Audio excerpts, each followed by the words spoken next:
सभी का स्वागत है हमारे YouTube channel study with Dharmveer PD class में। फ्रेंड्स, आज हम फिर से एक नई वीडियो को लेके आ गए हैं।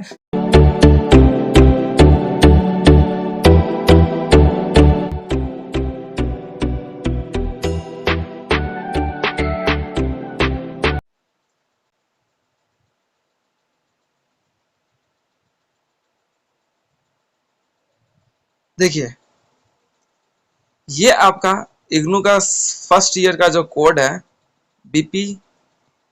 बीपीएससी 132, जो कि आपके लिए हम अपने टॉपिक्स के अकॉर्डिंग चलेंगे, अपने चैप्टर्स के अकॉर्डिंग चलेंगे, लिटिल बिट एवरी चैप्टर्स को एक्सप्लेन करते हुए कि उन चैप्टर्स में आप लोग कौन कौन सी टॉपिक्स पढ़ने वाले हो और वो होता क्या है। ठीक है, तो हम उसी के बारे में चर्चा करेंगे। ओके एवरीवन, तो फर्स्ट ऑफ ऑल मैं बता देता हूं, ये बीपीएससी का हमारा कोड है 132 आपका कोड है, जो इग्नू का सेकंड ईयर का फर्स्ट ईयर का जो कोड है ये। तो इसमें फर्स्ट चैप्टर जो आता है आपका उदारवादी। उदारवादी का मतलब होता है लिबरल। लिबरल मतलब इट मींस जब हम दूसरे के प्रति एक रिस्पेक्टेबल एंड सामने वाले के फ्रीडम्स और उसके कल्चरल की फीलिंग्स को जब हम रिस्पेक्ट देते हैं और कदर करते हैं तो वो हमारा उदारवादी कहलाता है। अब हिंदी वाले बच्चों को मैं बता देता हूँ, उदारवादी से हमारा मतलब होता है जब हम दूसरे व्यक्ति के प्रति यानी कि अदर पर्सन के प्रति जब हम प्रेम और स्वतंत्रता, इट मीन्स कि उसके कल्चर यानी कि बोल सकते हो संस्कृति का सम्मान करें, तो वो हमारा उदारवादी कहलाता है। ठीक है, जिसके अंतर्गत हम सिंपल लैंग्वेज में बोला जाए तो उदारवादी की व्यवस्था का जन्म होता है 1950 से लेके 1960 के तहत। उदारवाद जो है यानी कि लिबरल जो शब्द है वो हमारे पॉलिटिकल लैंग्वेज में जुड़ता है, यानी कि पॉलिटिकल व्यवस्था में जुड़ता है, बोले तो राजनीति में जुड़ता है।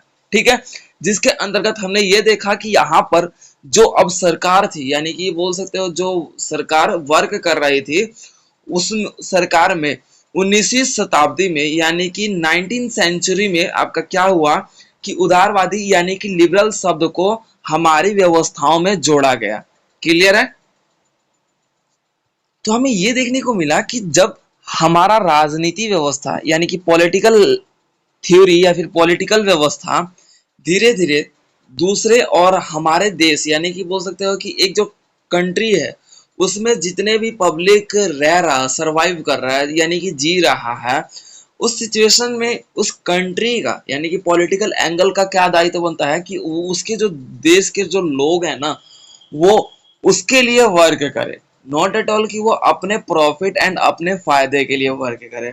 जिसके अंतर्गत हम ये देखते हैं कि उदारवादी शब्द से हमारा तात्पर्य यह है कि जब हमारा राजनीति व्यवस्था सभी लोगों को समानता तथा संस्कृति के रूप में, स्वतंत्रता के रूप में, जो हमारे जन्म से ही मानव को स्वतंत्रता का अधिकार हो, वो हमारा उदारवाद कहलाता है। यानी कि दूसरे के प्रति उदारता रखना, उदारता यानी कि प्रेम की भावना रखना, वो हमारा उदारवाद कहलाता है। जिसके तहत देखा जाए कि उदारवाद की व्यवस्था है, अगर हम देखते हैं कि इसकी जो स्थिति है तो वो हमारा 1950 से लेके यानी कि 1950 से लेके 1960 तक इसकी व्यवस्था का चरण देखने को मिला। यानी कि 1950 से लेके 1960 तक लिबरल शब्द जो है बहुत ज्यादा आगे फेमस हुआ। क्यों? क्योंकि उस समय क्या था, आपका द्वितीय विश्व युद्ध समाप्त यानी कि सेकेंड वर्ल्ड वॉर खत्म हुआ। तो सेकेंड वर्ल्ड वॉर खत्म होने के बाद कोई भी देश जो है दूसरे के प्रति बिलीव नहीं कर रहा था, सब एक दूसरे के भरोसे के रूप में नहीं थे, यानी कि वो एक दूसरे के साथ नहीं खड़े थे।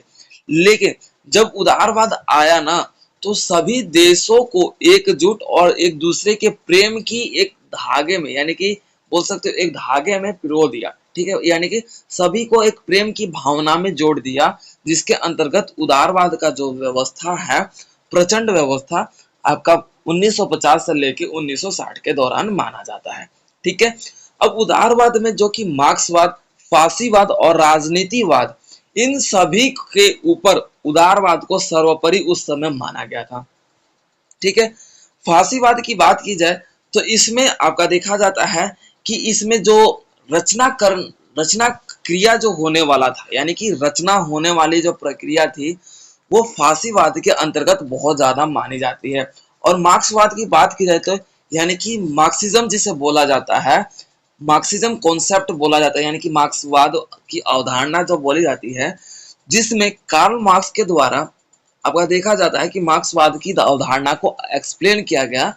तो इन सभी व्यवस्थाओं के ऊपर जो सबसे ऊपर रखा गया वो आपका उदारवाद था। और उदारवाद को ऊपर रखने का क्या रीजन था? ये मानव को, यानी कि जो पर्सन है, उसको जन्म से ही, यानी कि बाय बर्थ उसको क्या फ्रीडम राइट्स दिए जाते थे, उसकी स्वतंत्रता पर उसके बोल सकते हो कि अधिकार थे। तो जिसके कारण उदारवाद को सबसे ज्यादा ऊपर माना गया था। ठीक है। अब जैसे उदारवाद की अवधारणा के प्रमुख तत्व की बात कर लेते हैं, तो 1.2 है हमारा उदारवाद की प्रमुख अवधारणा के तत्व। तो इसमें फर्स्ट तत्व आता है राजनीतिक व्यवस्था। ठीक है। राजनीति व्यवस्था के अनुसार, यानी कि पॉलिटिकल सिस्टम के अकॉर्डिंग भी उदारवाद को बखूबी रूप में आगे बढ़ाया गया। ठीक है। राजनीति व्यवस्था की बात कर लेते हैं, तो इसमें यह देखने को मिला कि जब पॉलिटिकल एंगल के अकॉर्डिंग जब कोई बिल पास किया जाता था, जब कोई कानून को बनाया जाता था या फिर निर्माण किया जाता था, तो उस सिचुएशन में वो कानून राजनीति के द्वारा, राजनीति ही कानून बनाता है ना, ठीक है, तो वो कानून लोगों के लिए विकास और देश के विकास के लिए महत्वपूर्ण हो, यानी कि इंपॉर्टेंट हो, वो हमारा राजनीति व्यवस्था का उदारवादी कहलाता है। यानी कि राजनीति के अनुसार सभी को स्वतंत्रता और अर्थव्यवस्था के रूप में मजबूतीकरण लाना, ये आपका उदारवाद कहलाता है राजनीति अनुसार। ठीक है। ठीक है। तो उदारवाद की जो पॉलिटिकल सिस्टम है ये आप लोगों को समझ में आ गया होगा। उसके आपका देखा जाता है, फिर अब आपके अगले पॉइंट से देखो, हम जो एक्सप्लेनेशन करेंगे वो लिटिल बिट छोटे छोटे जो इंपॉर्टेंट पॉइंट है चैप्टर के अकॉर्डिंग उसी को लेके चलेंगे हम, जो बाकी स्किप करते चलेंगे क्योंकि हमारे पास टाइम भी नहीं है। Okay everyone. ठीक है। तो अब हमारा आ जाता है 1.3, यानी कि राजनीति के अध्ययन में उदारवाद की अवधारणा। अवधारणा यानी कि बोल सकते हो कि प्रिंसिपल, बोल सकते हो क्या सिद्धांत है, क्या मतलब उसकी सोच व्यवस्था है। राजनीति के अनुसार लिबरल जो शब्द है वो क्या भूमिका निभाता है। फॉर एग्जाम्पल जो लिबरल शब्द है वो पॉलिटिकल एंगल में उसके क्या प्रिंसिपल है, वो सिद्धांत क्या है, तो उसके बारे में बताना है।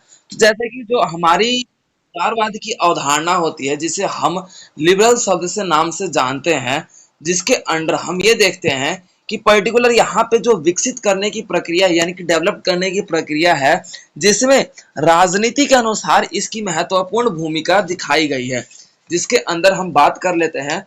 तो यहाँ पर जो राजनेता है, जैसे कि ये देखने को मिलता है कि सबसे ज्यादा जो हमारे सिस्टम को चलाने का वर्क करता है ना, वो क्या करता है? पॉलिटिकल एंगल करता है, यानी कि पॉलिटिकल व्यवस्था करता है। पॉलिटिकल एंगल के अकॉर्डिंग ही हमारे सिस्टम को चलाया जाता है, और उस सिस्टम का जो बखूबी उपयोग करने की व्यवस्था है, वो सिस्टम हमारे लिबरल और हमारे राइट्स के अकॉर्डिंग ही चलता है। अब जो भी पॉलिटिकल एंगल हो, जैसे for example like that south Korea तानाशाह के रूप में जाना जाता है आपका वो किम जोंग। किम जोंग का नाम सुना होगा साउथ कोरिया में, जो तानाशाह है, जो इंसान को वहां पे तानाशाह के नाम आया तो पूरे विश्व में। अच्छा ये बताओ कि किम जोंग के नाम तो सुना ही होगा आप लोगों ने। वो तानाशाह के रूप में जाना जाता है, जहां पर अगर साउथ कोरिया की बात कर ली जाए तो वहां पर किसी भी लोगों को, मनुष्य को अपने अनुसार अधिकार नहीं है। अब हम क्या है, यहाँ पर भारत की बात कर लेते हैं, for example like that compare with South Korea towards of India. तो अब बात कर लेते हैं इंडिया की। तो इंडिया की क्या है भाई कि आप कहीं पे भी आ जा सकते हो, कहीं पे भी किसी भी तरीके का आप ग्रुप इकट्ठा करके वार्तालाप कर सकते हो, आप गवर्नमेंट के ऊपर क्या विवाद भी खड़े कर सकते हो, गवर्नमेंट के ऊपर आप कटाक्ष भी कर सकते हो, सोशल मीडिया के थ्रू आप गवर्नमेंट न्यूज वगैरह में सब चीज आप क्या कर सकते हो, गवर्नमेंट पे डायरेक्ट मतलब कोई भी पॉइंट एक्सप्लेन कर सकते हो कि ये गवर्नमेंट अच्छे तरीके से वर्क नहीं कर रही, इसको तो हटाना है, अगले गवर्नमेंट को लाना है, लाइक ऐसा कुछ होता है। सभी को यहाँ पे इंडिया में ये राइट्स है, ठीक है। लेकिन अब साउथ कोरिया की बात कर लेते हैं, वहां पे भी पॉलिटिकल एंगल है भाई, वहां पे भी, वहां पे एक, वैसे तो देखा जाए तो ये दोनों को चलाता है, साउथ कोरिया और नॉर्थ कोरिया को चला।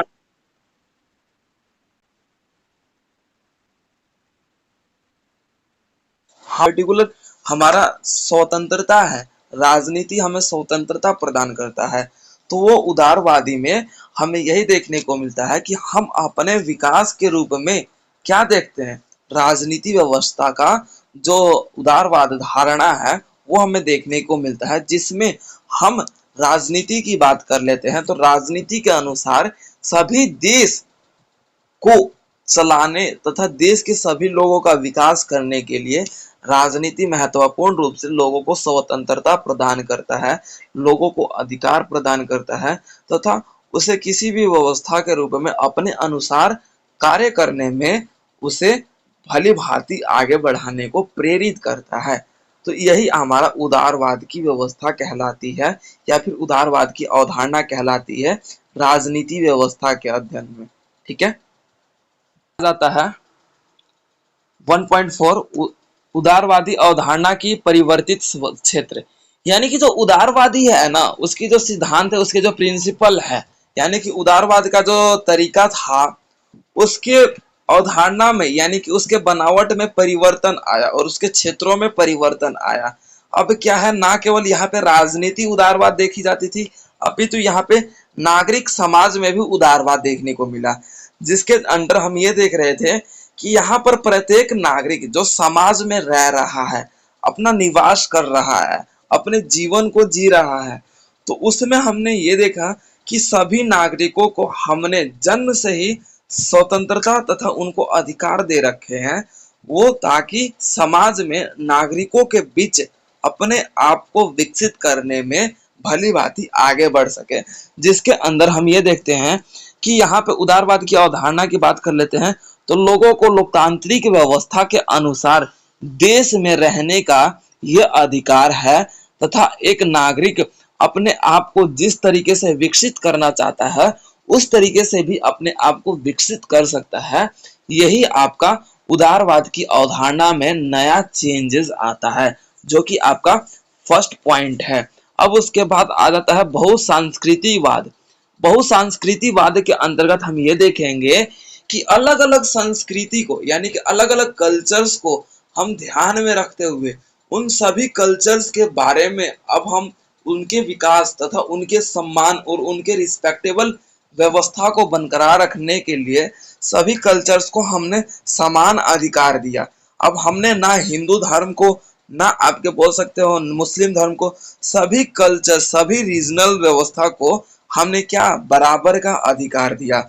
और बराबर का अधिकार देते समय हमने ये भी बात ध्यान में रखा कि भाई कोई भी हमारे संस्कृति जो हमारे कल्चर है उस पर किसी भी प्रकार का वाद और विवाद ना करे, किसी भी प्रकार का व्यंग ना करे यानी कि कटाक्ष ना करे। तो वही हमारा उदारवाद की नया परिवर्तन स्वरूप का दूसरा पॉइंट है। क्लियर है एवरीवन। अब उसके बाद हमारा अगला पॉइंट आ जाता है सामूहिक पूंजी, सामूहिक सामाजिक पूंजी।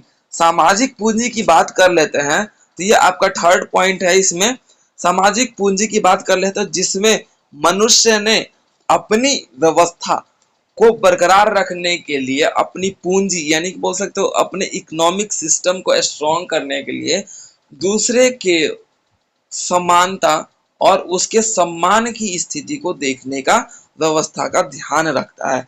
अब जैसे कि हम सामाजिक पूंजी की बात कर लेते हैं तो समाज में रहने वाले सभी लोगों का जो एक दूसरे के प्रति कर्तव्य है, एक दूसरे के प्रति जिस तरीके से भावना रखना, उदारता की व्यवस्था रखना या फिर उदारता की व्यवस्था को अपनाए रखना, जिसके कारण एक नए समाज का गठन होता है और वो नया समाज हमारे व्यवस्थाओं को और हमारे इकोनॉमिकल डेवलपमेंट में महत्वपूर्ण रूप से अपना योगदान देता है। वो आपका सामाजिक पूंजी बोल कहलाता है। क्लियर है एवरीवन? ठीक है, तो अब हमारा आ जाता है 1.5। 1.5 की बात कर लेते हैं, अवधारणाओं का अभिसरण। अवधारणाओं का अभिसरण का मतलब यह है जिसमें हमने देखा कि अलग अलग अवधारणाएं आई, लेकिन जो उदारवाद की धारणा को बदले वो ऐसी अवधारणाएं अभी तक विकसित नहीं हुई थी। क्यों? क्योंकि उदारवादी जो समय काल रहा है ना, उसमें उदारवाद ने महत्वपूर्ण रूप से सबसे ज्यादा लोगों को प्रभावित किया। लोगों के बीच ये एक अपना स्थान ग्रहण कर चुका था, जिसमें उदारवाद का मतलब ही नहीं, अपितु उदारवाद का मतलब ये भी है कि जो अगर बात की जाए हमारे एक विद्वान के बारे में, जो लास्की होते हैं, लास्की, जिन्होंने उदारवाद की अवधारणा को व्याख्या करते हुए बताया कि जो उदारवादी है एक लचीला दृष्टिकोण होता है। यानी कि उदारवाद क्या होता है?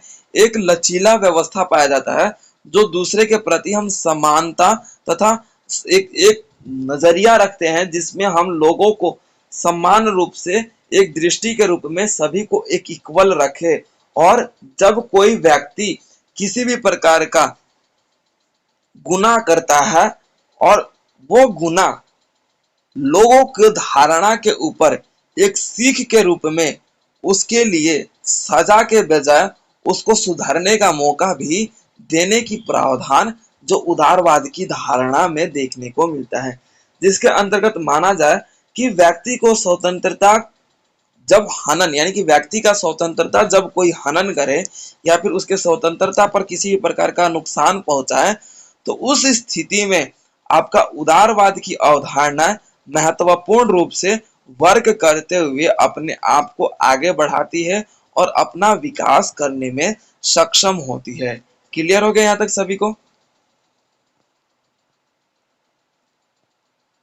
तो उदारवादी में बस हमने यही देखा कि इसके अभिसरण की बात की जाए तो इसकी अवधारणा, यानी कि जो उदारवाद सोच है ना, वो सभी व्यवस्थाओं पर, चाहे आपका यथार्थवाद हुआ, मार्क्सवाद हुआ, या फिर आपका बोल सकते हो संस्कृतिवाद हुआ, या फिर जितनी भी ये हमारी विचारधाराएं हैं, उन पर उदारवाद बहुत महत्वपूर्ण रूप से शासन या फिर अपनी व्यवस्था को कायम रख पाया था। ठीक है, तो ये आपका उदारवाद है, जिसमें हमने ये देखा कि मनुष्य को जन्म से ही उसकी स्वतंत्रता प्रदान हो, जिसमें मनुष्य अपनी इच्छा अनुसार अपने जीवन का यापन कर सकता है। दूसरे के प्रति उदारता तथा स्वतंत्रता की भावना रखना ही उदारवाद की अवधारणा के रूप में देखा जाता है। अब इसके बात कर लेते हैं हमारे सारांश की। तो सारांश की बात कर लेते हैं। भारत में उदारवाद की जो व्यवस्था है, महत्वपूर्ण रूप से ये देखने को मिला है कि भारत एक अपने आप को जब स्वतंत्र हुआ, भारत हमेशा से उदारता, यानी कि लोगों के प्रति जो उदारता की भावना है, लोगों को सम्मान देना तथा लोगों का आदर सम्मान करना, लोगों की स्वतंत्रता का पालन करना, लोगों की संस्कृति का कदर करना, ये हमारे भारतीय संस्कृति के रूप में शुरू से ही देखने को मिल रहा है।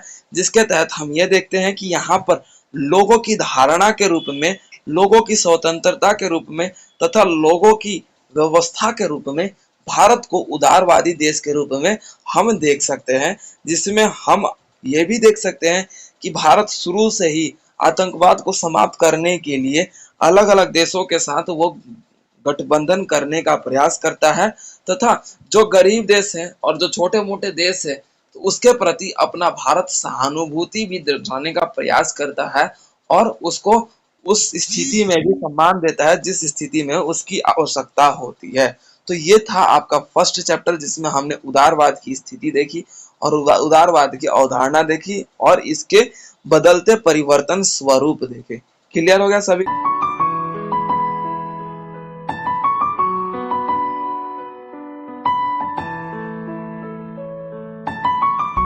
तो वीडियो को like, comment, share and subscribe करना ना भूलें।